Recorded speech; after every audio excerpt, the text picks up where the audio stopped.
जोरदार तालियों के साथ स्वागत कीजिए श्वेता झा जी का।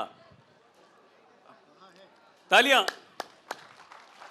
मैम आपका मंच, बड़े लोग हमेशा देर से आते हैं, वही आपने किया। एक बार आप सभी से बहुत माफी मांगती हूँ और इस शेर से शुरू करती हूँ कि 100 चांद भी चमकेंगे तो क्या बात बनेगी, 100 चांद भी चमकेंगे तो क्या बात बनेगी, तुम आए हो तो रात की औकात बनेगी।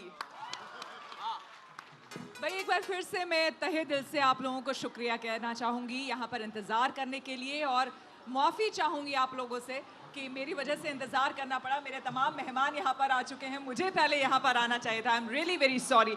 सो आप सबका तारुफ करवा देती हूँ। सबसे पहले तनवीर गाजी जी हमारे बीच है, तालियों से स्वागत कीजिए तनवीर गाजी जी का, जिनकी शायरी बहुत मशहूर है, लेकिन अब फिल्मों में इनको जिस तरह से हम देख रहे हैं, सुन रहे हैं, खुद अमिताभ बच्चन जी ने अपनी आवाज़ दी और ख़ास करके पिंक मूवी में जिस तरह से हमने इनको सुना है और इनके कलम को हमने जाना पहचाना है, अपने आप में बहुत बड़ी बात है। बहुत स्वागत आपका। साथ ही आलोक श्रीवास्तव जी, इनका तारुफ मैं क्या करवाऊँ, मेरे सहयोगी रह चुके हैं, वरिष्ठ सहयोगी रह चुके हैं, पत्रकार हैं, लिरिसिस्ट हैं, पोएट हैं, राइटर हैं और ना जाने क्या क्या, अभी हम जानेंगे थोड़ी ही देर में। और साथ ही हमारे साथ है रितेश रजवाड़ा जी। रितेश जी का बहुत स्वागत है। क्या बात है, अरे आप अपने क्या वो छात्र राजनीति से लोगों को भी यहाँ ले आए हैं क्या? वो सारे कॉलेज के लड़के यहाँ पहुँच गए हैं। ये मोहब्बत करने वाले हैं। क्या बात है। तो इस मोहब्बत का जिक्र भी हम करेंगे क्योंकि गज़लों में एहसास की बात होगी। मुझे ऐसा लगता है आलोक जी और रितेश जी और आप तनवीर जी कि एहसास अगर ज़िंदगी में ही ना हो, अगर किसी तरह का एहसास, तो वो ज़िंदगी ही क्या, तो महज हम गज़लों की बात क्या करें। हमारे एक शायर हैं, उनका एक शेर है कि शायरी क्या है, दिली जज्बात का इजहार है, दिल अगर बेकार है तो शायरी बेकार है। तो एहसास के बिना अगर आपके अंदर एहसास नहीं है, फीलिंग नहीं है, तो आप अच्छी शायरी नहीं कर सकते। पहले आपको अच्छा इंसान होना होगा, फिर अच्छे कलाकार बनते हैं। और जहाँ तक मेरी शायरी का ताल्लुक़ है तो बुनियादी तौर पर मैं मोहब्बत का शायर हूँ। गालिब का एक मिसरा है कि कहते हैं जिसको अक्ल, कहते हैं जिसको इश्क खलल है दिमाग का, लेकिन कहते हैं जिसको इश्क खलल है दिमाग का, लेकिन मेरा अपना ये ख्याल ये है कि इश्क आदमी को बावला ज़रूर बना देता है लेकिन कमीना नहीं होने देता। इश्क इंसान को अच्छा क्या बात है। तो कुछ मोहब्बत के शेर सुना देता हूँ। मेरा बड़ा एक वायरल शेर है कि उसकी आंखों में मोहब्बत की चमक आज भी है, उसकी आंखों में मोहब्बत की चमक आज भी है, उसको हालांकि मेरे प्यार पे शक आज भी है। क्या बात, क्या नाव बात। में बैठ के धोए थे कभी हाथ उसने, सारे तालाब में मेहंदी की महक आज भी है। क्या बात, बहुत खूब, बहुत खूब। अगर शुरुआत इस तरह का है तो अंजाम क्या होगा। आलोक जी, मोहब्बत का जिक्र छिड़ा है, फिजाओं में जो खुशबू इस वक्त महक रही है, उस पर कुछ सुना दे। देखिए, आपने मेरे तारुफ में ये भी बता दिया कि मैं आपका पुराना साथी रहा हूँ। बिल्कुल। तो मेरे लिए मोहब्बत जो है वो ये है कि आप कितने भी मसरूफ़ रहें, लेकिन मोहब्बत के लिए हमेशा फुर्सत रहनी चाहिए। क्या बात है, ये बहुत बड़ी बात है। ये सोचना गलत है कि तुम पर नजर नहीं, ये सोचना गलत है कि तुम पर नजर नहीं, मसरूफ हम बहुत हैं मगर बेखबर नहीं। बेखबर नहीं, क्या खूब, तालियां हो जाए। और हम ये आज के जो नौजवान हैं वो किस कदर समझदार हैं मोहब्बत में भी। ये सोचना गलत है कि तुम पर नजर नहीं, मसरूफ हम बहुत हैं मगर बेखबर नहीं, हम आपके इशारे पे घर बार छोड़ दें। क्या बात है, हम आपके इशारे पे घर बार छोड़ दें। दीवाने हैं जरूर मगर इस कदर नहीं। क्या बात, बहुत खूब, बहुत खूब आलोक जी, क्या बात। दरअसल ये तो आप सबकी दिलजोई के लिए और आप सबके के एहसास के लिए, लेकिन मेरे नज़दीक गज़ल जो है वो एक बहुत मखमली सा एहसास है।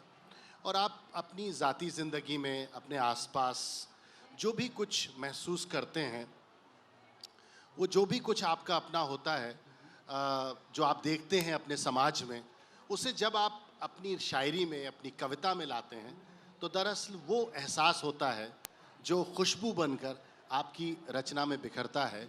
ये टाइटल भी बड़ा दिलचस्प है, गज़ल में एहसास की खुशबू। कोई 5-7 बरस पहले पंकज उदास साहब ने गज़ल मेरी गाई थी, उसमें ये आया था एहसास की खुशबू कि ये शेर आपकी नज़र, अरे स्वागत है। तेरे एहसास की खुशबू हमेशा ताज़ा रहती है, क्या बात है। तेरे एहसास की खुशबू हमेशा ताज़ा रहती है, तेरी रहमत की बारिश से मुरादें भीग जाती हैं। क्या बात, बहुत खूब भाई, तुम्हारे बहुत पास खूब। आते जोरदार हैं। तालियां। तुम्हारे पास आते हैं, ये आपके लिए है। तुम्हारे पास आते हैं तो सांसें भीग जाती हैं, तुम्हारे पास आते हैं तो सांसें भीग जाती हैं, मोहब्बत इतनी मिलती है कि आंखें भीग जाती हैं। बहुत खूब, बहुत खूब, क्या बात है, क्या तबस्सुम बात है। तबस्सुम इत्र जैसा है, हंसी बरसात जैसी है। तबस्सुम इत्र जैसा है। तबस्सुम इत्र जैसा है, हंसी बरसात जैसी है, वो जब भी बात करती है तो बातें भीग जाती हैं। क्या बात, क्या बात। तो हम तो डूब रहे हैं इन एहसासों के समंदर में। आप इस समंदर से क्या हमें कौन सी मोती निकाल कर देंगे? पहले तो मैं कहूँगा कि आपने माफ़ी मांगी, खूबसूरत लोगों पे देरी थोड़ी जचती है। बहुत धन्यवाद। और मेरे 2 बड़े बैठे हैं, आज रानी लक्ष्मीबाई का जन्मदिन है, इंदिरा जी का भी, और मैं इस हक से पढ़ रहा हूँ कि जब 2 बड़े बैठे हो तो थोड़ी बहुत शरारत, थोड़ी बहुत ठुमक बर्दाश्त कर ली जाती है अगर आंगन में। चलता है। तो एहसासों की बात बड़े भाई ने कर दी।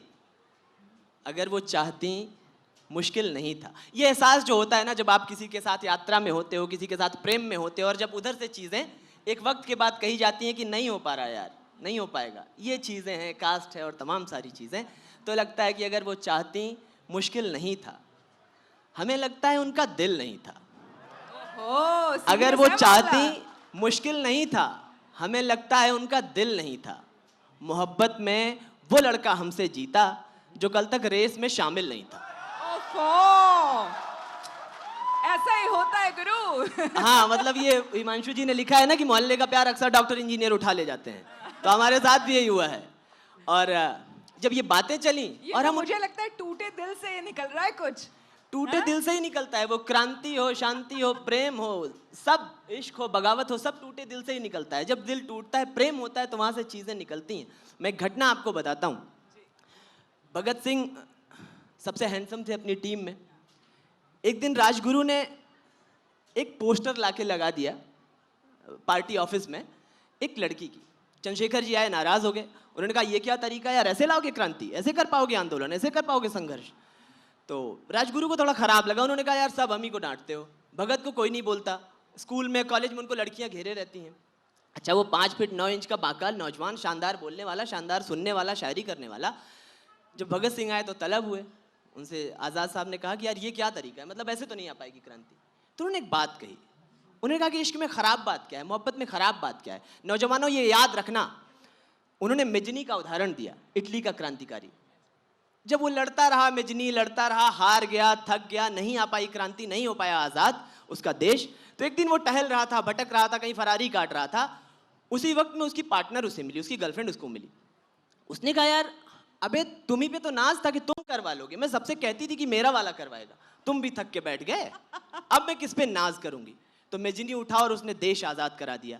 वहाँ भगत सिंह जी ने कहा कि इस वक्त में, इस उम्र में मेरे पास समय कम है, अगला जन्म मिलेगा ना तो पूरा जीवन महबूब की बाहों में बिताऊंगा। क्या बात है, क्या बात है, बहुत। और तब उनकी धुन लगी होगी कि कटते भी चलो, बढ़ते भी चलो, बाजू भी बहुत हैं, सर भी बहुत, चलते भी चलो कि अब डेरे मंजिल पे ही डाले जाएंगे, जो झूम के दरिया उठे हैं तिनको से न टाले जाएंगे, कुछ तख्त गिराए जाएंगे, कुछ ताज उछाले जाएंगे।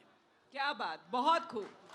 देखिए, जब इश्क मोहब्बत थोड़ी ज़्यादा हो जाए ना, तो महबूब और आशिक जो हैं उनके बीच जो गुफ्तगू होती है वो कुछ इस तरह से भी होती है कि जो कहा मैंने कि प्यार आता है मुझको तुम पर, जो कहा मैंने कि प्यार आता है मुझको तुम पर, हंस के कहने लगा कि और तुम्हें आता क्या है। तो दरअसल क्या है कि कई बार आप टेकन फॉर ग्रांटेड भी ले लेते हैं इश्क में। और मुझे लगता है जैसा अभी आपने कहा बिल्कुल सही कि जब तक दिल टूटे ना तब तक वो सही शायरी अंदर से निकलती नहीं है। तो तनवीर जी, आपने तो कई मुशायरे किए हैं और टूटे दिल से लेकर पता नहीं आपने क्या क्या किन किन बातों का जिक्र किया है, तो जरा एक शेर हो जाए उस पर। किसी का शेर मुझे याद आ रहा है कि दिल टूटने का शोर सुनाई नहीं दिया, मेरा हुनर किसी को दिखाई नहीं दिया। क्या बात है। तो शायर एक्चुअली दो किस्म के होते हैं, एक गालिब की तरह जो दिमाग से सोचता है, एक मीर की तरह जो दिल से सोचता है। गालिब कहते हैं कि तुम जानो गैर से जो तुम्हें रस्म और राह हो, मतलब आपका किसी और से अगर रिलेशनशिप है तो मुझे कोई प्रॉब्लम नहीं, तुम जानो तुम्हें गैर से जो रस्म और राह हो, हमको भी पूछते रहो तो क्या गुनाह हो। क्या बात है, क्या बात है। एक बहुत शायर मीर की तरह सोचता है और मीर कहता है कि चाक करता हूँ इसी गम में गरीबाने कफन, कौन खोलेगा तेरा बंदे कबा मेरे बाद। तो ये होता है शायर एक्स्ट्रा पॉजेसिव किस्म का, जो मरने के बाद भी ये सोच रहा है कि मेरे महबूब को कौन उसके करीब जा रहा होगा। बहरहाल मैं कुछ शेर सुना देता हूँ। मोहब्बत की बात हो रही, एहसास की खुशबू की बात हो रही, गज़ल की बात हो रही। मेरी पहली किताब बहुत पहले आई थी, उसका नाम भी एहसास ही था इत्तेफाक से, और दूसरी किताब अभी इश्क मुसाफिर वानी प्रकाशन से आई है, उससे कुछ शेर सुनाता हूँ कि ये इश्क है, ये कोई मैथ्स की क्लास नहीं। अच्छा, इश्क है, मैथ्स की क्लास ये नहीं। कोई मैथ्स की क्लास नहीं, यहाँ 50 का मतलब है 100, 50 नहीं। क्या बात है, यहाँ क्या 50 बात है। का मतलब है 100, 50 नहीं। कहा था मुझसे ये बिजली गिराने वाले ने, तेरा बदन ही जलेगा तेरा लिबास नहीं। क्या बात, कहा था बहुत मुझसे खूब, बहुत खूब। ये बिजली गिराने वाले ने। और 4 लाइन सुना देता हूँ, आपको सुना रहा हूँ, आपके लिए नहीं है श्वेता जी, लेकिन आप एंजॉय कर सकती हैं। बिल्कुल बिल्कुल इरशाद। मैं उसकी आंख में एक पल समा के देख सकूं, एक काश खुद को मैं सपना बना के देख सकूं। क्या बात। एक काश खुद को मैं सपना बना के देख सकूं, वो इतनी दूर के मीलों का फासला कम है, वो इतनी पास के चैनल चला के देख सकूं। अब मैं इसे किसके लिए समझूं, ये भी आप बता ही दीजिए। एक्चुअली शायरी दो किस्म की होती है, एक वारदाती, एक तस्वुराती, मतलब काल्पनिक और वास्तविक। तो ये काल्पनिक शायरी, आप वास्तविक न समझो। चलिए ठीक है, मान लिया हमने। भाई यहाँ पर जो लोग बैठे हुए हैं, आप लोग किस तरह की शायरी सुनना पसंद करेंगे? मोहब्बत और इसी पे चला जाए या फिर क्रांति की बात हो? मोहब्बत है ये इश्क नहीं आसा, बस इतना समझ लीजिए, एक आग का दरिया है और डूब के जाना है। जोरदार तालियां एक बार हो जाए भाई फिर से। तो आलोक जी, मुझे लगता है लेकिन बातें भी थोड़ी थोड़ी बीच में होनी चाहिए, क्योंकि आते साथ हमने शेरो शायरी का दौर शुरू कर दिया, तो कई ऐसे लोग जो यहाँ पर बैठे हैं वो लोग बहुत अच्छे से नहीं जानते होंगे हमारे मेहमान को, क्योंकि इन लोगों की शायरी तो आप लोगों ने सुनी है, लेकिन इनके बारे में भी जानना बहुत ज़रूरी है। अगर हम तनवीर गाजी जी से ही शुरू करें। तनवीर जी, जहाँ तक मैंने आपको पढ़ा और आपको जाना, महाराष्ट्र से आप बिलोंग करते हैं, सांगली के आप रहने वाले। अमरावती एक जगह है, अमरावती मैं बिल्कुल जानती हूँ, मैं नागपुर में रह चुकी हूँ, तो इसलिए अमरावती जानती हूँ। तो अमरावती के आप रहने वाले, 13 साल की उम्र में बगावत की घर वालों से। माता पिता बिल्कुल तैयार नहीं थे कि मेरा बेटा शायर बने, हाँ शायरी वायरी करे। और नहीं, अगर लिटरेचर किसके माँ बाप चाहेंगे कि उसका बच्चा बिगड़ जाए? देखिए, बिगड़ने के बाद अगर ये मिल रहा है लोगों की तारीफें और ये तालियों की गड़गड़ाहट, तो कौन नहीं चाहेगा भाई, सभी चाहेंगे ऐसा। तो तनवीर जी ये बताइए कि वो शुरुआती जो दौर आपका रहा, कैसा रहा आपका वो दौर? क्योंकि एक तरफ बगावत, दूसरी तरफ भविष्य को लेकर भी आप क्या सोचते थे कि पता नहीं क्या होगा, क्या माँ बाप की बात मान लेता, डॉक्टर, इंजीनियर, या फिर वो जो चाहते थे वो बन जाता, वो ज़्यादा बेहतर था, या ये स्ट्रगल का दौर आपका? मेरे डैडी मेरी शायरी के खिलाफ थे, जैसा आमतौर पे होता है एक बाप। वो चाहते थे कि मैं डॉक्टर इंजीनियर बनूं, जैसे सभी बाप चाहते हैं, क्योंकि वो उन शायरों का हश्र देखते थे जो उनके आसपास थे, और वो मुझे रोकते थे। लेकिन मैंने तय कर लिया था कि मुझे शायरी के अलावा कुछ करना ही नहीं है। वो किसी का शेर है कि मैं क्या करूं कि मोहब्बत में हो गया नाकाम, मुझे तो और कोई काम भी नहीं आता। तो मुझे शायरी के अलावा कुछ नहीं आता था। डैडी बहुत परेशान रहते थे और एक लंबा अरसे तक बहुत ज़्यादा परेशान रहे, और फिर मैं शोज़ करने लगा, मुशायरे, कवि सम्मेलन वगैरह, फिर फिल्मों के लिए लिखने लगा। तब तक भी मैं पैसा भी कमाने लगा, फिर भी उनको फ्यूचर के लिए बड़े परेशान रहा करते थे। फिर एक बार बहुत कुछ कामयाबी मिली, कुछ फिल्में आई, फिर मेरे डैडी और मैं टीवी देख रहे थे, तो अचानक टीवी पे एक शो चल रहा था, तो रविश कुमार साहब ने बच्चन साहब से कहा कि आप सर चलते चलते कोई हरिवंश राय बच्चन साहब की कविता सुना दीजिए। तो अमिताभ बच्चन साहब ने कहा कि मैं आपको एक तनवीर गाजी की कविता सुनाता हूँ, और मेरी क्या कविता बात उन्होंने है, सुनाई। क्या बात है। हम सुनना चाहेंगे तो- आपसे वो पहले 2 लाइन आप सुनाए, फिर अपना किस्सा आगे बढ़ाएं। उस वक्त मेरे डैडी की आंखों में आंसू आ गए, क्या बात। और उनकी आंखों में मुझे अपना चेहरा उस वक्त दिखाई दे रहा था। तो वो दिन मुझे लगा कि असल कामयाबी मुझे उसी दिन मिली जब मेरे डैडी मेरी शायरी से खुश हुए। उस कविता की कुछ लाइन सुना देता हूँ मैं बिल्कुल, आपको। इरशाद। तू खुद की खोज में निकल, तू किस लिए हताश है, तू चल, तेरे वजूद की समय को भी तलाश है, समय को भी तलाश है। जो तुझसे लिपटी बेड़ियां, समझना इनको वस्त्र तू, ये बेड़ियां पिघाल के बना ले इनको शस्त्र तू। तू खुद की खोज में निकल, तू किस लिए हताश है। चरित्र जब पवित्र है तो क्यों है यह दशा तेरी, ये पापियों को हक नहीं कि ले परीक्षा तेरी। तू खुद की खोज में निकल, चुनर उड़ा के ध्वज बना, गगन भी कब कपाएगा। अगर तेरी चुनर गिरी तो एक तो भूकंप आएगा, आएगा। एक भूकंप आएगा। तू एक खुद की भूकंप। खोज में निकल, तू किस लिए हताश है। बहुत बहुत खूब, शुक्रिया। बहुत खूब। और ये बहुत ही दमदार आपने ये लिखा है, और इसको जब भी हम उस फिल्म को देखते हैं, उस समय को सोचते हैं, और वाकई आज महिलाओं के बारे में जिस तरह से बात होती है, वायलेंस अगेंस्ट विमेन की जब बात होती है, तो ये बहुत ही प्रासंगिक है।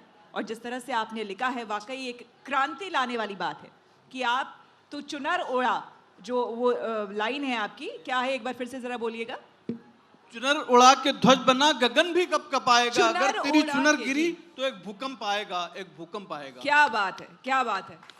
ये बहुत ही शानदार, दमदार, ये न सिर्फ फिल्म के लिए, मुझे नहीं लगता है ये कमर्शियली लिखी गई है, ये दिल से फीलिंग आई है, ये भावना आई है, और कहीं ना कहीं उसके बाद जो आपने उसकी अभिव्यक्ति उसमें दी है, और अमिताभ बच्चन जी ने जो अपनी आवाज़ दी है, वो अद्भुत है, बहुत ही बढ़िया है। यहाँ पर आपसे आलोक जी जिक्र करेंगे हम, क्योंकि देखिए आपके साथ तो मैं रह चुकी हूँ, काम कर चुकी हूँ, दोस्ताना हमारा संबंध रहा है, और जर्नलिज्म से यहाँ तक पहुँचना, मतलब फिल्म का सफ़र जनरली हम सोच नहीं पाते। एक तो मुझे बहुत खुशी होती है क्योंकि हम सब जो है, संजय जी यहाँ पर बैठे हुए हैं, मुस्कुरा रहे हैं तो क्या है ना कि हमारे अंदर ख्वाहिशें, देखिए हमारी भी तो हॉबीज़ होती है। ऐसा नहीं है कि टीवी में पत्रकारिता हम कर रहे हैं, इसके अलावा और कुछ जीवन में है ही नहीं, ऐसा नहीं है।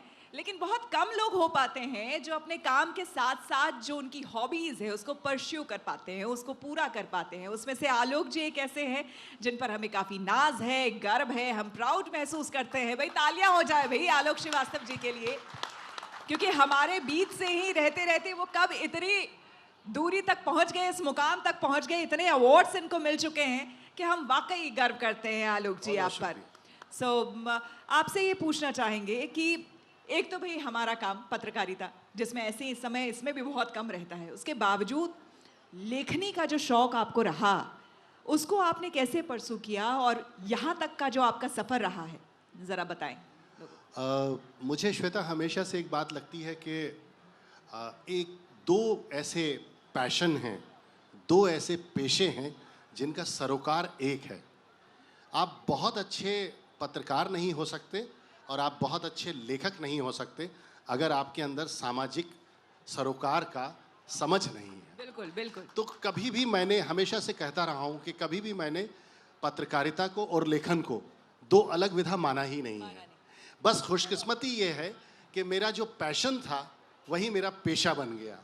क्या बात है, सही तो बात। और ये बहुत बड़ी मेरे लिए भी ऑनर की बात है कि एक बहुत बड़ा जर्नलिज्म का जो बहुत बड़ा वक्त था वो इन सब के साथ, मेरे साथ जिन्होंने काम किया, मैंने जिनके साथ काम किया, आप सबके साथ काम किया, तो वो शऊर जो है, और बहुत अर्ली एज में तनवीर अभी जब अपना किस्सा सुना रहे थे तो मुझे भी अपने ही पिता याद आ रहे थे, और वो अक्सर इस बात में फ़िक्रमंद होते थे कि मेरा क्या होगा, क्योंकि मैंने 17 साल की उम्र में, ये 12-13 साल की उम्र में मैं इनसे थोड़ा लेट चल रहा था। मैं 4-5 साल बाद मुझे ये तमीज़ आया कि मुझे करना क्या है ज़िंदगी में। तो मैंने 17 बरस की उम्र में सोच लिया था कि चाहे जो हो मुझे लेखक बनना है।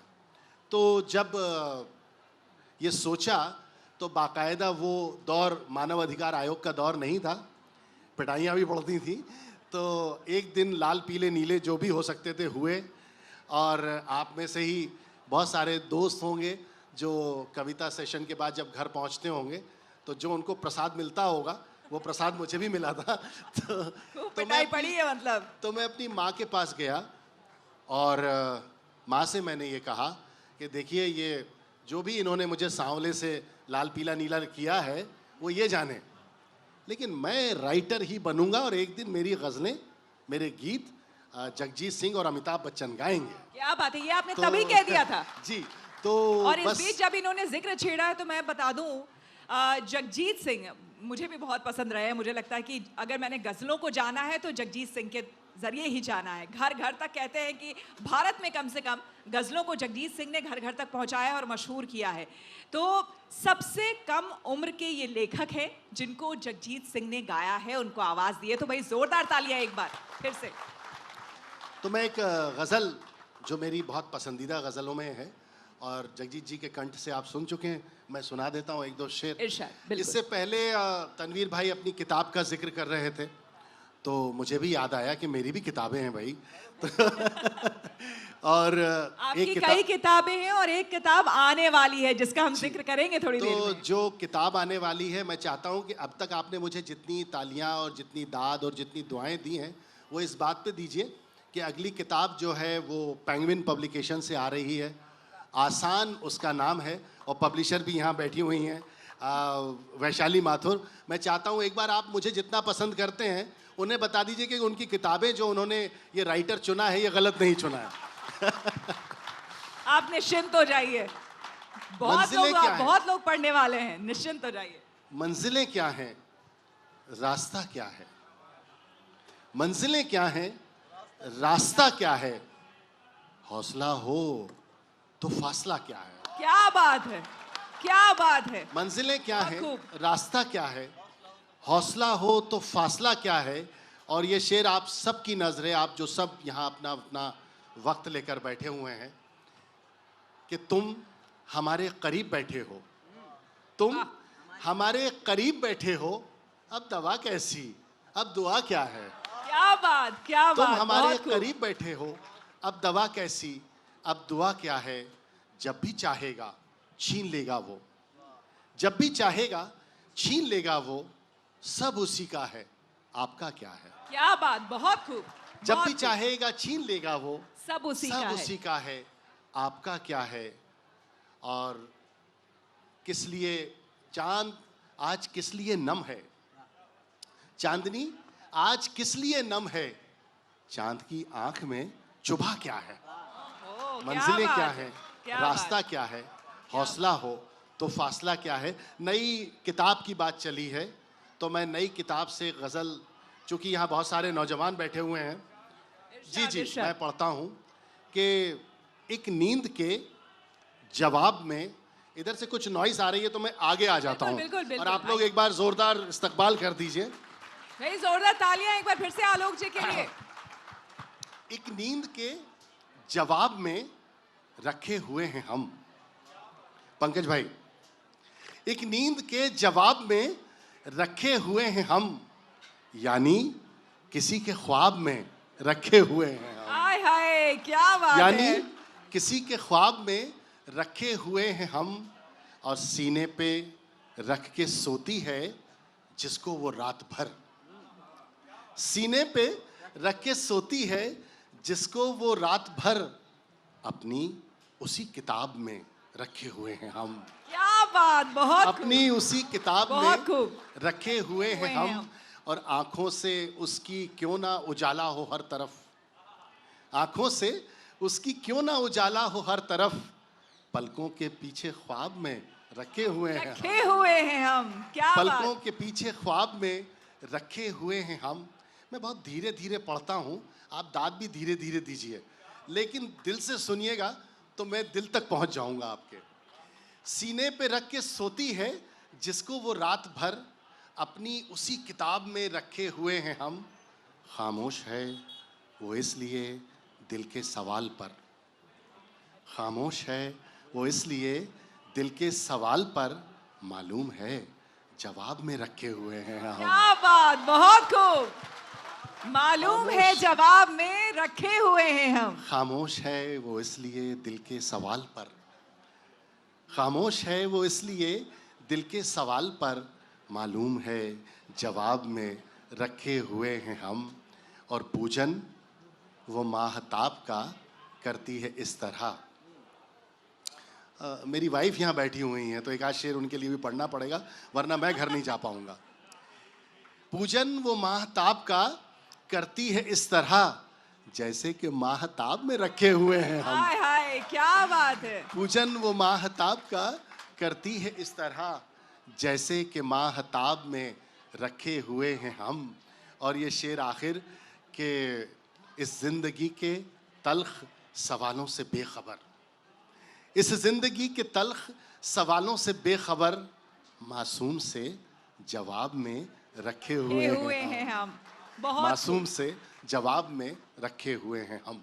बहुत बहुत शुक्रिया। बहुत खूब आलोक जी, बहुत खूब। हाँ। तो भाई बातचीत के सिलसिले को आगे बढ़ाते हुए रितेश जी, मतलब कहाँ आप राजनीति कर रहे थे, छात्र राजनीति कर रहे थे, आंदोलन कर रहे थे, बड़ी बड़ी स्पीचेस दिया करते थे हैं, और उसके बाद ये लेखनी और फिर कलम पकड़ा और आज आप यहाँ तक हैं। कैसे हुआ ये सब कुछ? श्वेता जी, जिस परिवार से मैं हूँ वहाँ प्रशासनिक होल्ड भी बहुत अच्छा था और ज्ञान का भी था। जब मैं अम्मा के साथ, अम्मा दादी के हाथ से खाना खाता था आंगन में, तो क्षेम जी की कविताएं सुनाती थी कि प्रिय इस धरा सी हमारी रहो तुम, प्रिय इस गगन सा तुम्हारा रहूँगा, हमारे जलद की रहो सुख तटी तुम, तुम्हारे जलद का किनारा रहूँगा।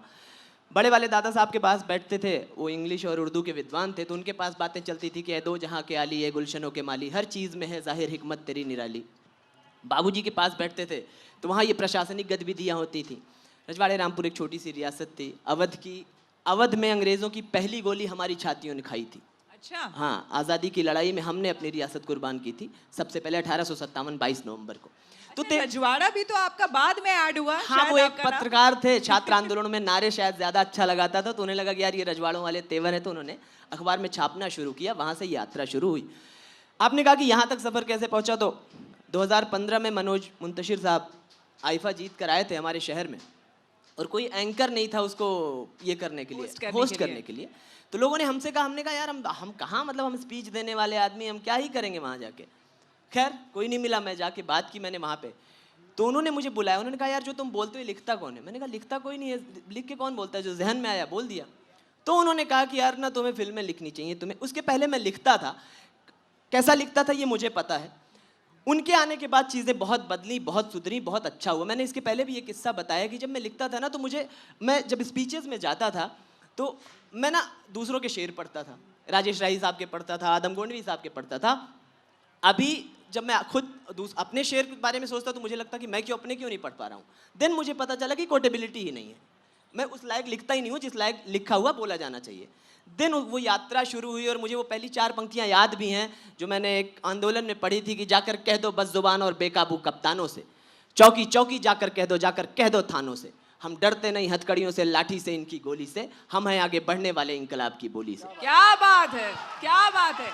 तो भाई शुरुआत में ही आपने ये लिखा था? हाँ, ये तो फिर फिर आपके मन में क्यों नहीं आया कि आप तो बहुत बढ़िया लिख सकते हैं? तो फिर उसके बाद चीज़ें शुरू हुई। अब मोहब्बत में अलग अलग, जैसे अभी एक नज्म हुई है, मैं आप इजाज़त दें तो मैंने कहीं नहीं पढ़ी है, लोग कहते हैं ना कि वो बगावत आ जाती है तुम्हारे लिखावट में। एक नज्म है, ये नए नौजवान बैठे हैं, आप सुनिएगा, आप अपने हवाले से, अपने अपने एंगल से अपनी अपनी वालियों को याद करके सुन लीजिएगा। अपनी अपनी वालियों को, बगल वालियों को नहीं हो सकता लेकर आए हो। नसें काटने का हुनर किसने बोया? मैंने सोचा ना कि पहला व्यक्ति कौन रहा होगा जिसने नस काटी होगी। हाँ, नसें काटने का हुनर किसने बोया, ये किसने लगाई थी पहली वो फांसी, वो था कौन जिसने मोहब्बत में मर के बदन को नदी में यूं ही रख दिया था। वो सुकरात से भी बड़ा दार्शनिक है, वो सुकरात से भी बड़ा दार्शनिक है, मगर इश्क में कोई दर्शन चलेगा? चलो उसको ढूंढें, चलो पांव पढ़ लें, जहर वाले प्याले को रख के किनारे, अगर तुम लड़े होते दुनिया से तो हम मोहब्बत में मरने से लड़ने को सच कहते। क्या बात है, क्या बात है। पर तुम तो हंसते हुए मर गए हो, न जाने हजारों की छाती पे कैसे ये मरने की आदत को रख कर गए हो। ये आदत छुड़ाओ, चलो फिर से आओ। चले आओ मोहन, बदल दो वो नक्शे कदम अपने फिर से, लिखो अपनी राधे को अपने बदन पे, मिटा दो न मिलने की सारी नजीरें, कि तुम तो खुदा हो, तुम्हें कौन रोके, ये तुम बेवफा बन के क्यों घूमते हो। क्या बात। चले आओ मोहन, ये आदत छुड़ाओ, चलो फिर से आओ। सुनो सुनो रोमियो जूलियट मजनू तुम, सुनो ससियों पुन्नुओं हीर रांझो, सुनो सोनियो माही वालों सुनो सब, सुना इस जमाने के शीरी फरादों, कई 100 बरस तुमने काटी है चुप्पी, मगर अब उठो मुट्ठियां भींच लो तुम, उठा लो तड़पती दहकती मशालें, यूं मत रोते बैठो करो सरकशी, अब बनो तुम बगावत के जिंदा मिसालें, कि नस्लें कभी तुम पे अफसोस करके मोहब्बत को अपनी फना ना करें, अब सभी को मिले इश्क उनका मुबारक, चलो मिलके ऐसी नजीरें गढ़े अब। क्या बात है। चलो इनकलाबों के परचम बनो तुम, चलो दम भरो तुम, चलो सर उठाओ, चलो फिर से आओ, चलो फिर से आओ। मतलब चलो फिर से मोहब्बत में भी इनकलाब, क्या बात है, क्या आओ। बात देखिए, है। ये इनके लिए था, और जब मोहब्बत की बात आप करते हैं तो वो होता है कि हमसे आगे जिंदगी के, अब अक्सर पूछते हैं ना कि क्या है, नहीं पता, हमसे आगे जिंदगी के जाविये मत पूछिए, वाह वाह वाह। हम दीवाने हैं दीवानों के पते मत पूछिए। क्या और बात। याद करना अपने अपने हिस्सों के चेहरे को।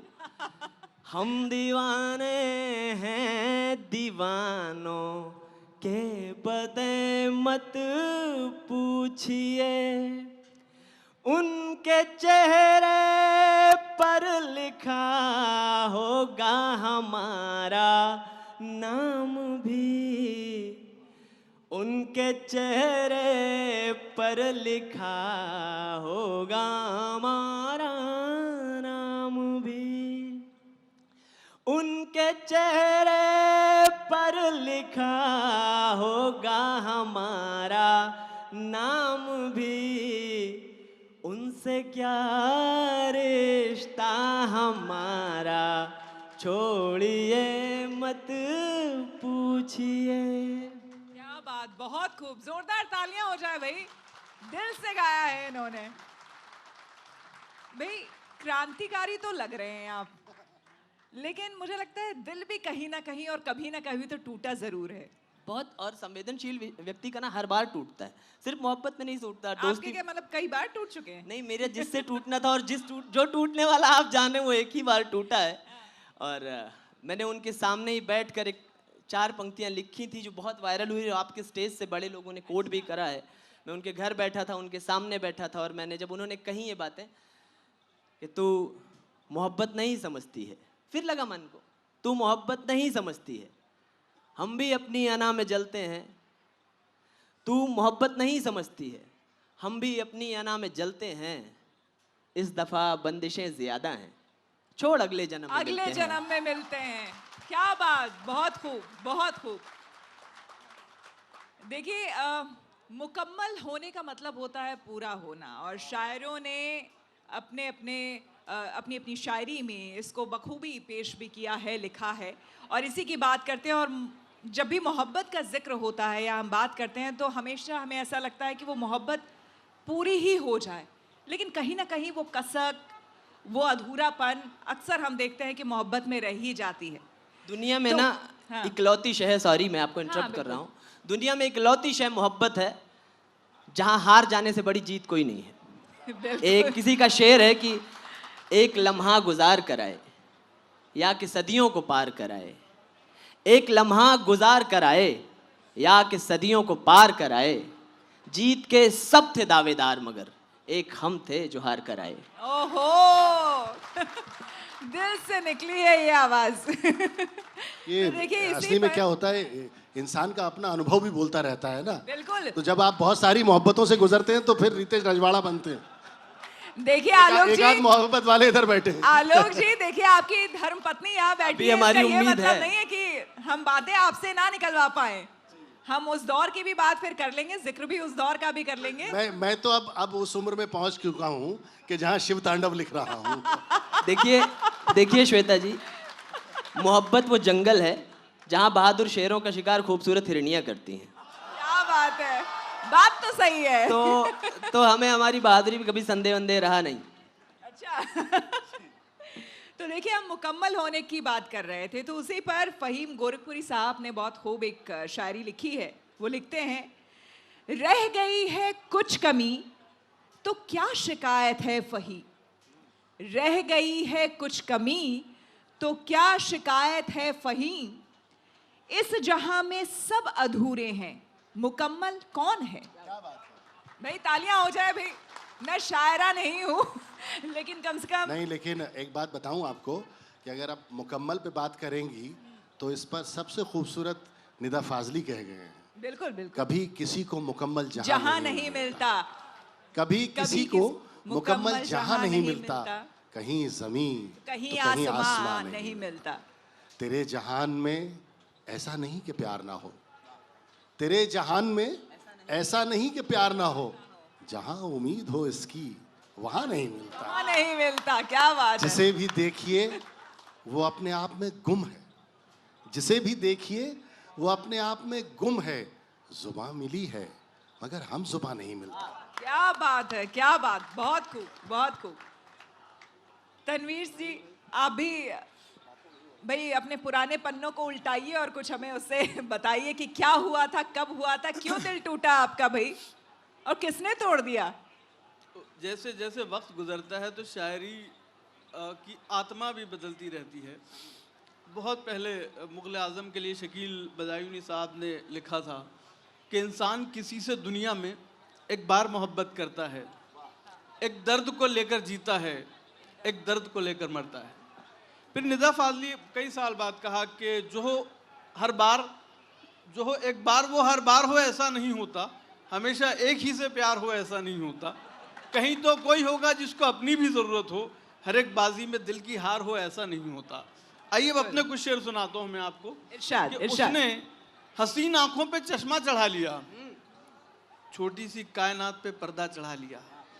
उसने हसीन आंखों पे चश्मा चढ़ा लिया, छोटी सी कायनात पे पर्दा चढ़ा लिया, मेरे कदम भी रुक गए सिंदूर देखकर, उसने भी अपनी कार का शीशा चढ़ा लिया। ओहो, क्या बात है, क्या बात, बहुत मेरे खूब। कदम भी रुक गए सिंदूर देखकर, उसने भी अपनी कार का शीशा चढ़ा लिया। इसी किस्म का मोहब्बत के अलावा कुछ आता नहीं। और दो तीन शेर सुना देता हूँ कि गर्म आंसू थम गए हैं उसके ठंडे गाल पर, अच्छा, गर्म आंसू थम गए हैं उसके ठंडे गाल पर, कर्ज बढ़ता जा रहा है अब मेरे रुमाल पर। गर्म आंसू थम गए हैं, गर्म आंसू थम गए हैं उसके ठंडे गाल पर, कर्ज बढ़ता जा रहा है अब मेरे रुमाल पर। अब वो पीपल पूछता है तेरा साथी है कहाँ, अब वो पीपल पूछता है तेरा साथी है कहाँ, लिख दिया था तुमने मेरा नाम जिसकी छाल पर। क्या कर्ज बात बढ़ता है, जा रहा। क्या बात, बहुत खूब, बहुत खूब। लेकिन हम आपसे और सुनना चाहेंगे, इतने से मन नहीं भरा हमारा। और कुछ शेर सुना देता हूँ।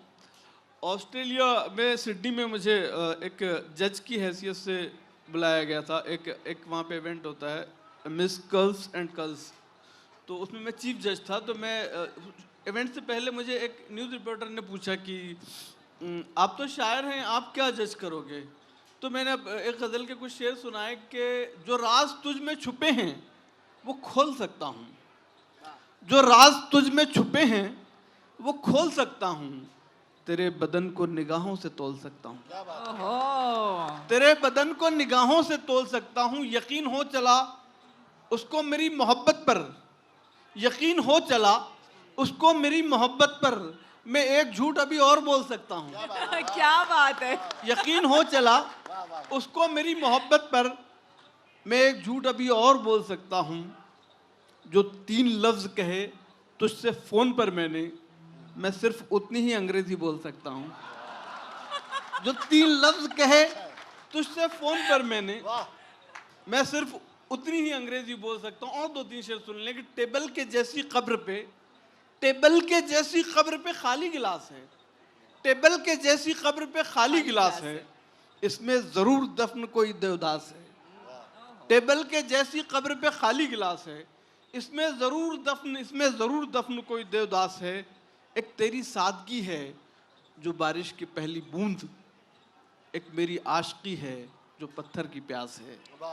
टेबल के जैसी कब्र पे खाली गिलास है, इसमें जरूर दफन कोई देवदास है। शुक्रिया। बहुत खूब, बहुत खूब। भाई एक बार जोरदार तालियां हो जाए तनवीर गाजी जी के लिए। आलोक जी, मैंने पहले ही अर्ज किया कि मैं अब इस उम्र में आ गया हूँ कि शिव तांडव लिख रहा हूँ। तो ये दोनों जो है सेशन का भी समापन जी। करना है। मोहब्बत की बात हम कर ही रहे थे और मुझे लगता है कि मोहब्बत में हर चीज़ है। अगर दर्द है और इंतज़ार है तो मोहब्बत आपको बहुत कुछ सिखाता भी है। आपको पेशेंस भी सिखाता है, आपको जीवन जीने का सलीका सिखाता है। तो इसीलिए मुझे लगता है कि जो चोट खाए मजनू हैं उतने दुखी होने की उनको ज़रूरत नहीं है। और अब हम आगे बढ़ते हैं इस मोहब्बत के सिलसिले से, क्योंकि अब हम आ गए हैं आलोक जी के पास। तो ये पहले ही बता चुके हैं, अब ये उस दौर में पहुंच चुके हैं जहां शिव तांडव लिख रहे हैं ये आजकल। मोहब्बत के जॉब से रिटायर हो चुके हैं। लेकिन वो भी ईश्वर के प्रति भी अगर आपको आपकी आराधना ना हो, आपको मोहब्बत ना हो, वो इबादत आप नहीं कर सकते हैं उस लेवल की। नहीं, मैं शिव से बड़ा फकीर कौन है, और शिव के लिए जो गाया जाए उससे बड़ा सूफीज्म क्या है? Exactly. तो मुझे लगता है वो ज्यादा बड़ी धुनी है, ज्यादा बड़ी मोहब्बत है वो। बिल्कुल। मैं बहुत खुशकिस्मत हूँ कि आशुतोष ने, जो एक हमारी धरा के हैं मित्र हमारे और बड़े भाई, उनकी प्रेरणा से, और एक आशुतोष जो सबके आशुतोष हैं, तो ये शिव तांडव की कुछ पंक्तियां मैं आपको सुनाता हूँ। बिल्कुल। पिछले दिनों बहुत वायरल हुआ और इस सत्र का समापन मुझे लगता है इससे अच्छा नहीं हो सकता। बिल्कुल बिल्कुल। कि जटाओं से है जिनके जल प्रवाह मात गंग का, जटाओं से है जिनके जल प्रवाह मात गंग का, गले में जिनके सज रहा है हार विष भुजंग का, डमट डमट डमट डमरू कह रहा शिव शिवम, तरल अनल गगन पवन धरा धरा शिव। जोरदार तालियां भाई, जोरदार तालियां। विशेष हैं, विशेष हैं, अशेष हैं, प्रशेष हैं, विशेष हैं। विशेष हैं, अशेष हैं, प्रशेष हैं, विशेष हैं।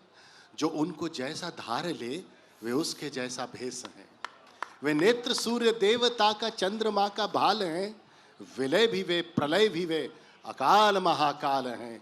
उसी के नाथ हो लिए जो उनके साथ हो लिया, वहीं के हो गए हैं वे जहां सुना शिव शिवम, डमट डमट डमट डमरू कह रहा शिव शिवम, तरल अनल गगन पवन धरा धरा शिव शिवम। बहुत। तो ये सत्र मोहब्बत से शुरू हुआ था बिल्कुल। और आध्यात्म पे खत्म हुआ है। जीवन भी माँ की मोहब्बत से शुरू होता है, महबूब की आशिकी पे उसका विराम आता है, और शादी के बाद वो मुकम्मल होता है और अध्यात्म पे जाकर उसका समापन होता है। चलिए, बहुत खूब। ये भैया ने अपना भोगा हुआ सच बोल दिया है। आप कुछ एक नज्म है 1.5 मिनट की, अगर इजाजत हो बिल्कुल आपको। बिल्कुल बिल्कुल। सीधे सीधे सुनाऊंगा एक तरफा मोहब्बत वालों के लिए, कि मैंने 9 साल एक तरफा उसे प्यार किया। मैंने 9 साल एक तरफा उसे प्यार किया। प्यार ऐसा कि जहां वो ही नहीं था शायद, ऐसी चाहत कि जहां और कुछ चाहा ही नहीं।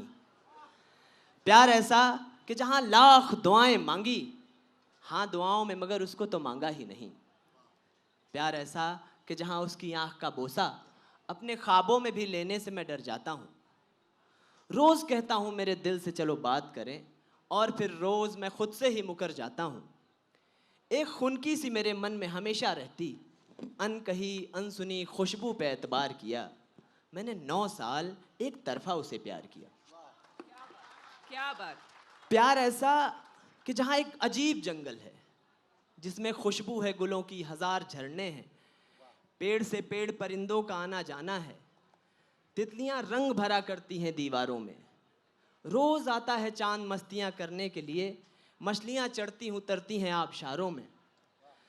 मैं यहाँ रोज फेरा करता हूँ दीवानों सा, फिर किसी पेड़ के साए में बैठ जाता हूँ, चांद तारों का नाम रखता हूँ, बतियाता हूँ, और फिर सोचता हूँ दूर, बहुत दूर कहीं अपनी खिड़की से इन्हें वो भी देखता होगा।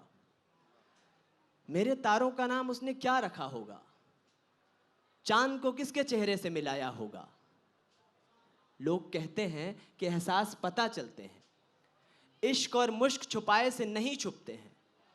बस इसी बात पे उम्मीद किए रोज बरोज, एक बैरन से लिफाफे का इंतजार किया। मैंने 9 साल एक तरफा उसे प्यार किया। क्या बात, मैंने जोरदार 9 तालियां। साल एक तरफा उसे प्यार किया। जोरदार तालियां।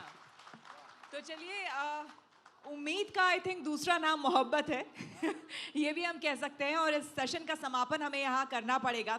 हालांकि इस सेशन के समापन में अमृता प्रीतम जी की लिखी हुई जो नज्म है, वो मुझे लगता है क्या, हाँ जी, आपसे अच्छा, उनकी सुनना फरमाइश। चाहते हैं। अच्छा, इनको आपको सुनना चाहते हैं 20 सेकंड। प्यार करने में आशनाई में, प्यार करने आप में, इनको लेके आए हैं क्या? हाँ, ये मुझे भी यही लग रहा है। आरोप में कुछ ओढ़ी लोग लेता रितेश हूँ। के साथ, अच्छा जो रितेश के साथ आए, जरा हाथ मैं ऊंचा करो। ओढ़ ही लेता हूँ, ये विनम्रता के साथ ओढ़ लेता हूँ। प्यार करने में आशनाई में, हम भी रोए हैं दिल लगाई में। हाँ, क्या बात, क्या प्यार बात। करने में आशनाई में, हम भी रोए हैं दिल लगाई में। अपना सुख चैन दे के आए हैं एक लड़की को मुंह दिखाई में। हाय हाय, वो भी टूटे दिल वाला कोई बैठा हुआ है, तभी वो चाह रहा था ये सुने। चलिए देखिए, मैं पंजाब से आती नहीं हूँ, इसीलिए ऑफ कोर्स मेरा जो एक्सेंट होगा, जो डिक्शन होगा, वो अच्छा नहीं होगा, लेकिन मुझे ये इनकी नज़्म इतनी पसंद है कि मुझे लगता है कि आप में से या तो कोई सुना दे, या तो मैं इसे 2 लाइन बस पढ़ना चाहूँगी। हम कह रहे थे कि मोहब्बत का दूसरा नाम, या फिर कह लीजिए कि इंतज़ार का दूसरा नाम मोहब्बत है, और कहीं ना कहीं आपको वो पेशेंस भी सिखाता है, और अपना समर्पण, पूर्ण समर्पण भी। मैं तेनू फिर मिलांगी, कित्थे किस तरह पता नहीं, शायद तेरे तखियल दी चिणक बन के तेरे कैनवास दी उतरांगी। जो खोरे तेरे कैनवास दे उत्थे एक स्याही लकीर बन के खामोश तेनू तकदा रवांगी, मैं तेनू फिर मिलांगी। बस इसी के साथ मुझे लगता है कि समापन करना चाहिए इस सेशन का। उम्मीद है आप लोगों को बहुत पसंद आया होगा, और आप सभी का बहुत बहुत तहे दिल से शुक्रिया। बहुत धन्यवाद।